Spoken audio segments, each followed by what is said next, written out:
নমস্কার, 7 EPIC news নেটওয়ার্কে আপনাদের স্বাগত। ফের সংবাদের শিরোনামে কামারহাটি। তোলার টাকা না পাওয়ায় এবার দোকানে ঢুকে হুমকি দেবার অভিযোগ। না, কোনো দুষ্কৃতি নয়, কাঠগড়ায় খোদ তৃণমূল কাউন্সিলর। এই মুহূর্তে যে ছবি আপনারা দেখতে পাচ্ছেন তা কামারহাটি পৌরসভার 30 নম্বর ওয়ার্ডের। বিগত 40 বছর ধরে নন্দনগর বটতলা এলাকায় রাস্তার ধারে খাবারের দোকান চালিয়ে দিন গুজরান হয় মহিলা ব্যবসায়ীর। বহুদিন ধরেই মিলছিল হুমকি। অভিযোগ, গতকাল সদল বলে আচমকাই তার দোকানে এসে ব্যবসা বন্ধ করার নির্দেশ দেন কাউন্সিলর তপন আচার্য। মহিলা ব্যবসায়ীর কাছে 10,000 টাকা চাইলে তা দিতে অস্বীকার করায় মহিলা দোকানদারের উপর হামলা চালায় তৃণমূল আশ্রিত দুষ্কৃতীরা। না, অন্যান্য আরো কয়েকজন ছেলে এসেছিল, তাদের আমি সবার নাম মুখ চিনি, কিন্তু পারফেক্ট আমি নাম বলতে পারবো না। হ্যাঁ, এলাকারই আশেপাশে, কিছু বাইরেরও ছিল। হ্যাঁ, এসে তারা তার সাথেই উজ্জতি করছিল, আমাকে এক একজন এক এক রকম উপদেশ দিচ্ছিল যে আপনি দোকান বন্ধ করুন, আপনি কেন কমিশনারের কথা শুনছেন না।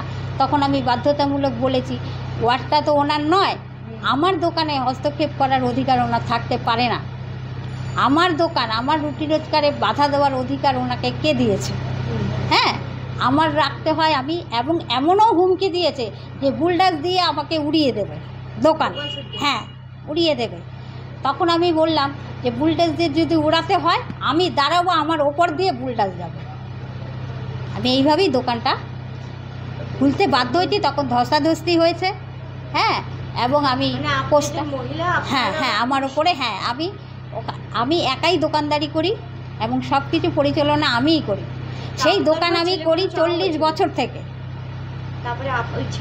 হ্যাঁ, ছেলেরা আমার ওপর চড়া হয়নি, কিন্তু কমিশনারই আমার ওপরে তপন আচার্য ওইখানটা বেশি এগিয়ে এসেছিলো। তাদের ডাক ছিল, তারা এসে নানান উপদেশ দিচ্ছিল, কিন্তু তারা আমার গায়ে কোনো করেনি। হুমকি দিয়েছে। হ্যাঁ, হুমকি দিচ্ছে, আপনার এটা করা উচিত, আপনি কেন করছেন না? আমি কেন?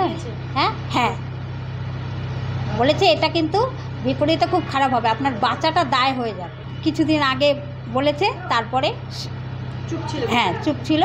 তারপরে যেহেতু আমি টাকা দেইনি, আমি বলেছি আমার পক্ষে 10 পয়সাও দেওয়া সম্ভব না, আপনার যা করার করুন, আমার যা করার আমি। আতঙ্কিত, কিন্তু আমাকে তো করতে হবে, আতঙ্ক হয়েও আমাকে চলতে হবে, আমাকে সংসার বাঁচাতে হবে। এত রিস্ক নিয়েই আমি দোকানটা খুলছি। বেলঘরিয়া থানায় গোটা বিষয় নিয়ে লিখিত অভিযোগ জানাতে গেলে প্রথমে তা নিতে অস্বীকার করলেও পরবর্তীতে প্রশাসনের তরফে তদন্তের আশ্বাস দেওয়া হয়েছে, তাও যেন আতঙ্ক কাটছে না। বেলঘরিয়া থেকে রাজাদের রিপোর্ট, 7 এবিক নিউজ নেটওয়ার্ক। আরো বিভিন্ন খবরের আপডেট জানতে হলে অবশ্যই সাবস্ক্রাইব করুন 7 এবিক নিউজ নেটওয়ার্ক চ্যানেলটি, কারণ আপনাদের একটা সাবস্ক্রিপশন আমাদের কাছে অত্যন্ত মূল্যবান। পাশাপাশি অবশ্যই ফলো করুন আমাদের হোয়াটসঅ্যাপ চ্যানেলটিও। জয় হিন্দ।